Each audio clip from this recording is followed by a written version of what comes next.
El territorio del cual vamos a hablar, que es Siria, está sumido en un 90% de pobres de su población. 6.6 millones de sirios han tenido que emigrar del lugar del país o internamente dentro del país por las vicisitudes que llevan estos 12 años de guerra civil. Para eso vamos a hablar con Tamara Lali, con quien estuvimos hablando ayer por teléfono. Me ha comentado cosas de la actualidad de sus amigos en Siria que espero que podamos reproducir en esta charla. Y ella es licenciada en ciencia política, es periodista y es una experta en temas que tienen que ver con los países y la región del Medio Oriente. ¿Qué tal, Tamara? Marcelo Aymar te saluda. ¿Cómo estás? ¿Qué tal? Buenos días, Marcelo. ¿Cómo estás? Bien, bien. Bueno, estaba también mirando un documental ayer a la noche en donde algunos cálculos, y esto es un tanto antojadizo porque la verdad que esas verificaciones se dan siempre al tiempo, ¿no? Que se habla de entre Turquía y Siria de cerca de 100.000 edificios que se han caído o que han sufrido algún tipo de daño, y yo cuando me quise imaginar 100.000 edificios con algún tipo de problemas en su construcción, me fue inimaginable la dimensión. Y bueno, y esa dimensión se comprende un poco en lo que yo decía hace un ratito de datos de último momento, que se contabilizan ya 50.000 los muertos que hay en los terremotos que sucedieron entre Turquía y Siria. Seguramente es más. Lo que quería era que me contases, y para comenzar a conversar sobre esto, ¿cuál es la cotidianidad de tus amigos en Siria? ¿Qué es lo que se está viviendo en el país? Mira, para que los que nos están escuchando entren en tema, en Siria ahora en un mes se cumple 12 años de guerra, de una guerra única. No hubo una guerra, por lo menos en los últimos 100 años, no hubo una guerra de esta naturaleza, donde 80 países estén peleando dentro de un territorio de 185.000 kilómetros cuadrados. O sea, es una provincia nuestra, Argentina, más o menos, para tomar idea de qué es lo que estamos hablando. 80 países, o sea, 80 ejércitos o mercenarios, a veces no participan directamente, pero participaron en una guerra donde los medios la llamaron guerra civil, pero si uno está en el terreno se da cuenta que no es una guerra civil, porque a lo largo de esos 12 años han estado mercenarios de distintos países. Entonces, mal llamada guerra civil, es una guerra implantada, planetaria, por encargue. Hay muchas definiciones para poder hablar acerca de este tipo de guerra. Después de esos 12 años, hay sanciones económicas, que las sanciones supuestamente son aplicables a los funcionarios de un Estado que no cuaja dentro de lo que es los parámetros de la política internacional, pero sabemos que las sanciones y boicot siempre afectan a los más vulnerables de toda una sociedad, a la gente, a la población.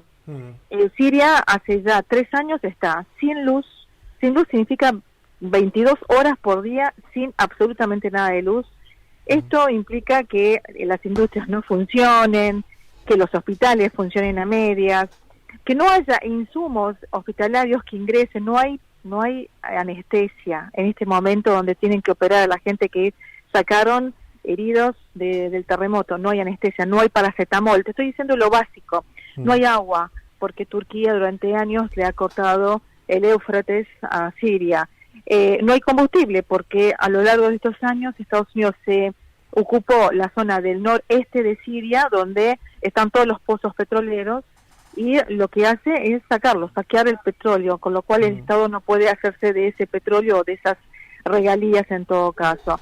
No hay trigo, la zona que donde es fértil el cultivo de trigo también está ocupada por Estados Unidos y las milicias que Estados Unidos tiene bajo su mando. Ahí estamos hablando de... No cuenta nada, absolutamente. Lo agarra el terremoto a un país que está devastado, completamente devastado. Cuando te referís a los sectores productivos, estamos hablando para situar a la audiencia en lo que sería el noroeste noreste de Siria.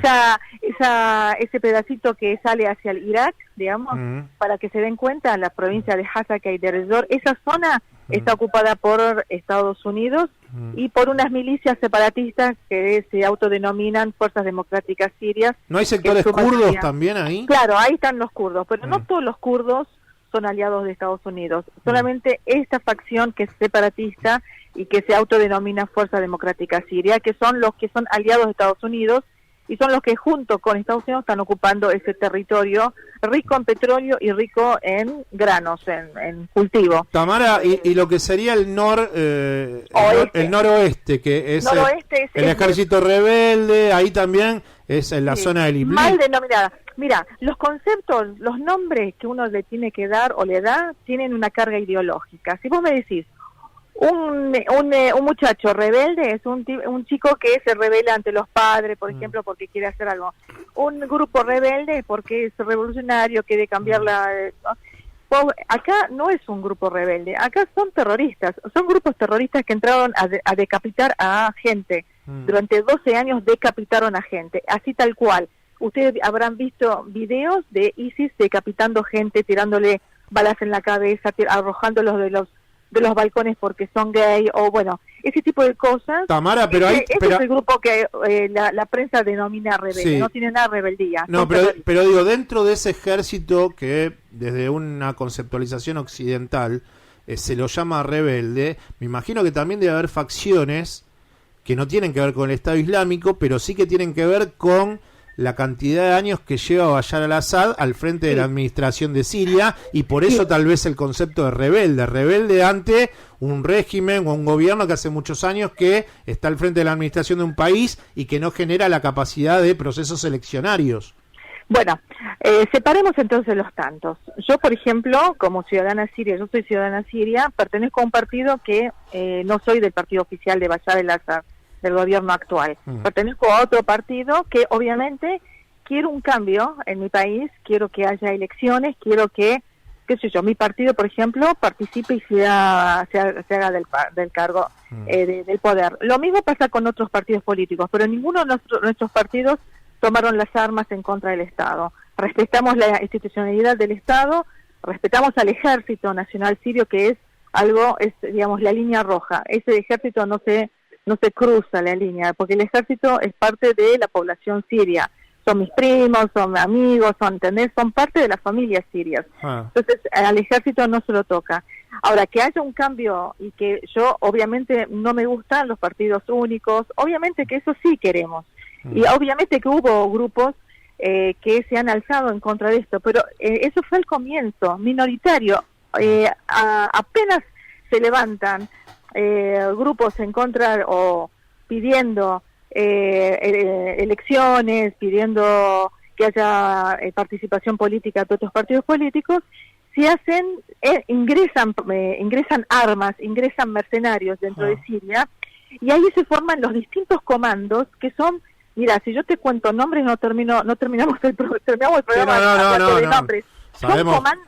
Son comandos que se formaron a lo largo y ancho de toda Siria. Fíjate que las primeras manifestaciones en contra de lo que le llaman la prensa el régimen, empezaron por las fronteras, donde ingresaron armas y mercenarios.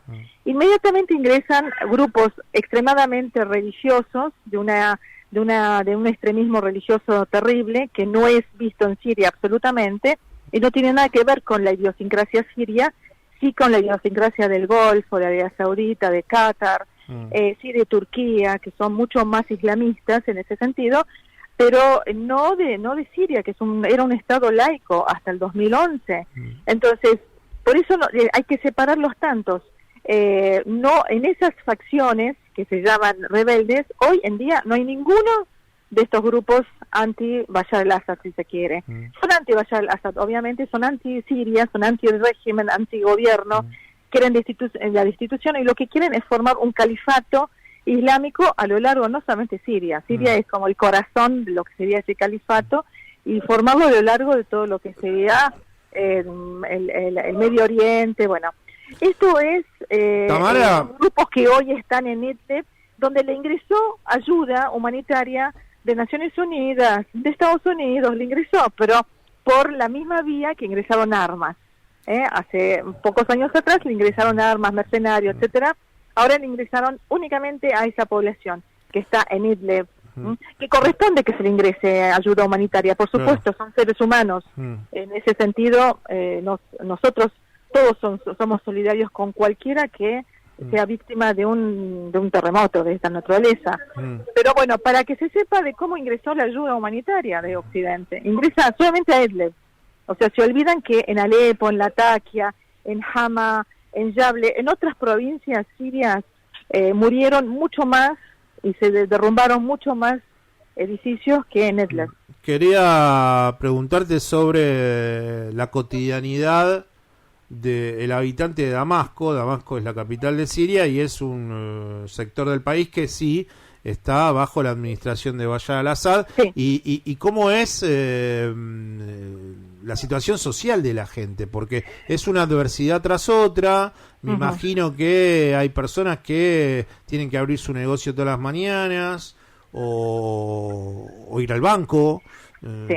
¿Cómo es la diaria? Yo estuve en el 2019 en Siria, y se estaba tratando de reconstruir y había toda una esperanza.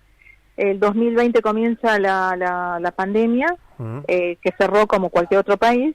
Junio del 2020, el Congreso norteamericano promulga la ley César, que es una de las peores, según Trump. En ese momento gobernaba Trump. Son las peores sanciones que se aplican en algún país a lo largo de esta historia. Y a partir de ahí cambia totalmente. Yo estuve el año pasado, hace 6 meses, en 2022. Entre el 2019 y el 2022, Siria es otro país. Siria ya no tiene, como te decía, no tiene luz. A lo largo y ancho del país no hay luz. Y todo lo que significa esto. No hay combustible, porque te decía que en Estados Unidos se está haciendo del petróleo sirio, entonces no hay combustible, lo tienen que traer por izquierda, contrabando de otros países, la gente para poder salir a trabajar o, bueno, cargar la nafta para sus autos. Los negocios ya no pueden abrir lo que abrían antes. Hasta el 2019 la gente trabajaba 20 horas por día, porque necesitaban recuperar todo lo que se perdió a lo largo de la guerra. Entonces vos ibas a comprarte un gym y a las 3 de la mañana estaban abiertos todos los negocios, la gente estaba trabajando porque había esperanza de que todo iba a salir bien trabajando. Se estaba reconstruyendo las ciudades de a poquito. Tamara. De repente esas sanciones terminan desarticulando todo, terminan matando lo poco que había quedado.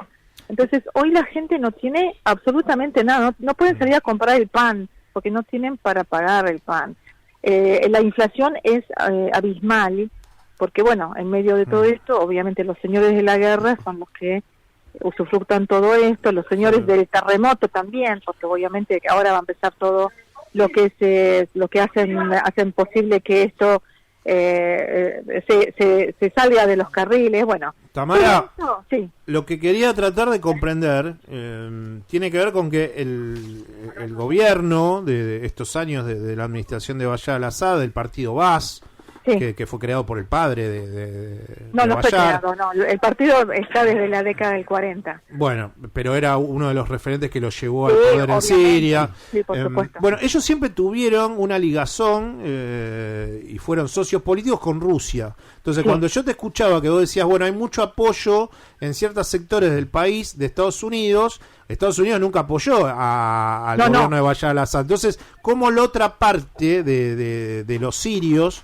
que todavía siguen respetando la administración y los tiempos de Bashar al-Assad, cuando tienen esos ingresos que ven en otras regiones del país de Estados Unidos, cómo todavía sigue teniendo un equilibrio interno de poder controlar ciertas regiones la administración de Bashar al-Assad? Yo no dije en ningún momento que parte de la población apoya o tiene apoyo de Estados Unidos. Hay un sector separatista que es ultra minoritario, que son los kurdos, un sector de los kurdos también, no hay que generalizar siempre, que están bajo administración hoy en día de Estados Unidos en el noreste. Es una zona muy pequeña de Siria, pero una zona muy rica. El resto de la población, que es el 85% más o menos, están bajo la jurisdicción del Estado Nacional Sirio. ¿Cómo aceptan?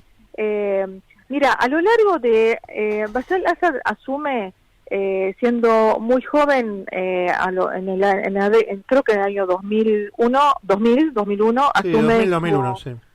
asume la presidencia. En el 2007 ha habido tal cambio en Siria tal modernización, tal avance, que la gente salió a votarlo de vuelta, pero gente que te digo de otros partidos políticos. Yo en el 2007 estaba en Siria y fui a votar y lo voté a él, siendo yo de otro partido, así como yo, miles de personas.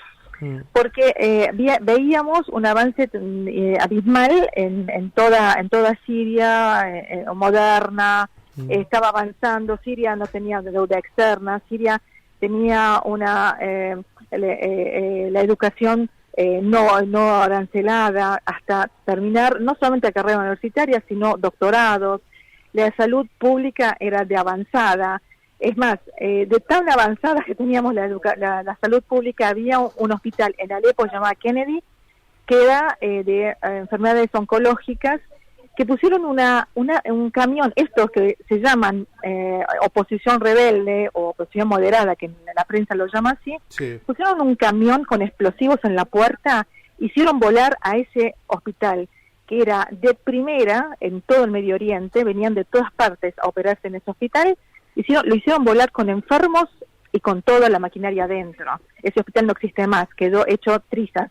Esos son la oposición moderada o los rebeldes, como lo llaman. Por eso la gente se enganchó mucho más con la continuidad de ese Estado, porque sabemos lo que pasó en Irak, sabemos lo que han hecho en Irak Estados Unidos, cuando con una mentira de que había armas de destrucción masiva destruyeron un país ejemplo de avanzada y de modernización, más allá de su presidente, que yo no le tenía mucha simpatía, pero más allá de eso, Irak era un país de avanzada. Lo mismo han hecho con Libia. Gaddafi había creado ríos debajo del desierto para que la tierra sea más fértil, y así lo ha hecho. Bueno, hoy Libia es un estado fallido, se están peleando todos contra todos.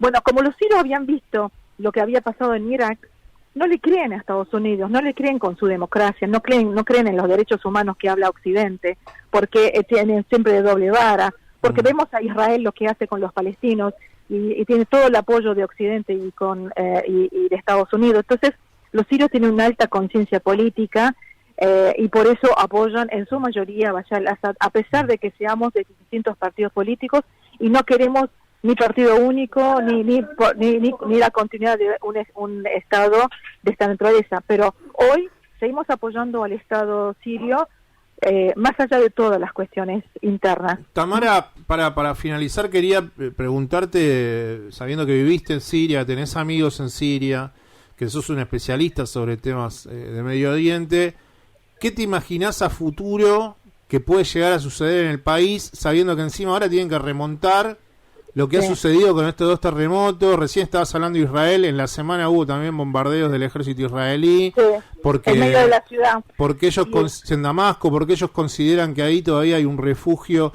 de ciertos grupos iraníes. ¿Por qué no bombardean Irán directamente? O sea, si ellos están en contra de Irán o grupos bombardean a Irán. ¿Por qué bombardean a Siria? Porque creen que hay iraníes viviendo ahí. Digamos, es una locura lo que hace Israel. Y no es ahora, es todos los días, todas las semanas bombardea Israel. Pero esta vez bombardeó, encima a 4 días de un terremoto, bombardea en pleno centro de Damasco, zona residencial de clase media, de gente viviendo ahí. Hay gente ahí, empresarios, hay diplomáticos de otros países viviendo en esta zona. Bombardea esta zona, y no solamente eso, sino la citadel de Damasco, uno de los lugares históricos más lindos que tiene Damasco, el casco antiguo de Damasco. O sea, Israel y nadie salió a denunciar esto, únicamente Venezuela, Rusia, o sea, ningún país salió a denunciar esto. Bueno, la filtración informativa, sabemos que somos escasos los periodistas que intentamos hablar de estas cosas, ¿no? La manipulación informativa es terrible, por eso los términos son tan importantes. Esa carga ideológica que lleva cada una de las frases que se dice, régimen, oposición moderada, guerra civil, todo esto lleva una carga que hace que demonicen a un país, a una sociedad, a un gobierno, y no terminamos nunca de terminar de... Ahora, ¿cuál es la perspectiva para el futuro? No sé, yo no puedo adivinar, pero lo que sí creo que, bueno, ahora hubo algunos, Bashar al-Assad viajó a Omán, uno de los países del Golfo Árabe, y esto posiblemente sea una apertura hacia el mundo árabe. Ya hubo de alguna forma ayuda, o sea, de los únicos que llegó ayuda a Siria son de algunos países árabes, Claro. de mucha ayuda vino de los países árabes. Egipto, y ¿no? de algunos. Argelia fue, chapó a Argelia porque Argelia mandó más de 30 aviones, Egipto también, Jordania, Irak manda permanentemente camiones cisterna de combustible que necesitamos, porque fíjate que en Turquía levantaban los escombros con maquinarias y en Siria levantaban a mano los escombros, que había gente todavía ahí sobreviviente, porque no tienen maquinaria, no hay combustible para las máquinas.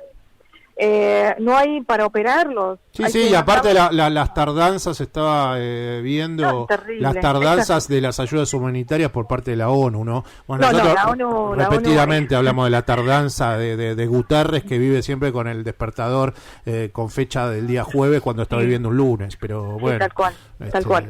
Ya estamos acostumbrados a esas cuestiones de la ONU en diferentes regiones del planeta. Tamara, ¿de dónde viene la relación? Hablamos varias veces, te entrevisté, pero nunca supe muy bien de dónde viene tu ligazón con el país. ¿Con Siria? Yo nací en Siria. Me crié, mi primera infancia fue en Siria y quedé muy vinculada, como muchos que... vivo acá hace 50 años en Argentina, pero soy tan argentina como cualquiera de los que me está escuchando, pero también soy siria, estoy muy vinculada a Siria desde familia que tengo, amigos, desde ahí. Entonces, bueno, después estudié, me especialicé en todo lo que es Medio Oriente, no solamente en Siria, sino en todo lo que es Palestina, Irak, Líbano. Así que bueno, y viajo permanentemente a esta zona. Bueno, Tamara, tal vez un día te invitamos y no tenemos mucho tiempo y tratamos de abarcar varias temáticas en el programa. No, gracias por visibilizar, porque realmente... Pero queríamos hablar un rato sobre estos temas Muchas gracias. Y bueno, y extender la invitación para capaz un día venirte acá al estudio, tomar un café y hablar más cosas en específico. Un gusto. Pero bueno, intentemos que el pueblo sirio intente salir adelante, ¿no? Ojalá porque se lo Pensemos merece... Exactamente. Como cualquier, todos los pueblos se merecen, como cualquier civilización que lucha por estar mejor. Exactamente. Y es una de las primeras civilizaciones. Tenemos las ciudades más antiguas habitadas en el mundo, como Alepo, que se destruyó. Sí, y lo hermoso que es Damasco. Bellísima. Tamara, te mando un abrazo. Buen fin de semana. A ustedes. Gracias por toda la información que nos brindaste. Gracias, muchas gracias. Abrazo. Quien está hablando con nosotros era Tamara Lali, licenciada en Ciencia Política, periodista y además una entendida sobre temas de políticas en Medio Oriente.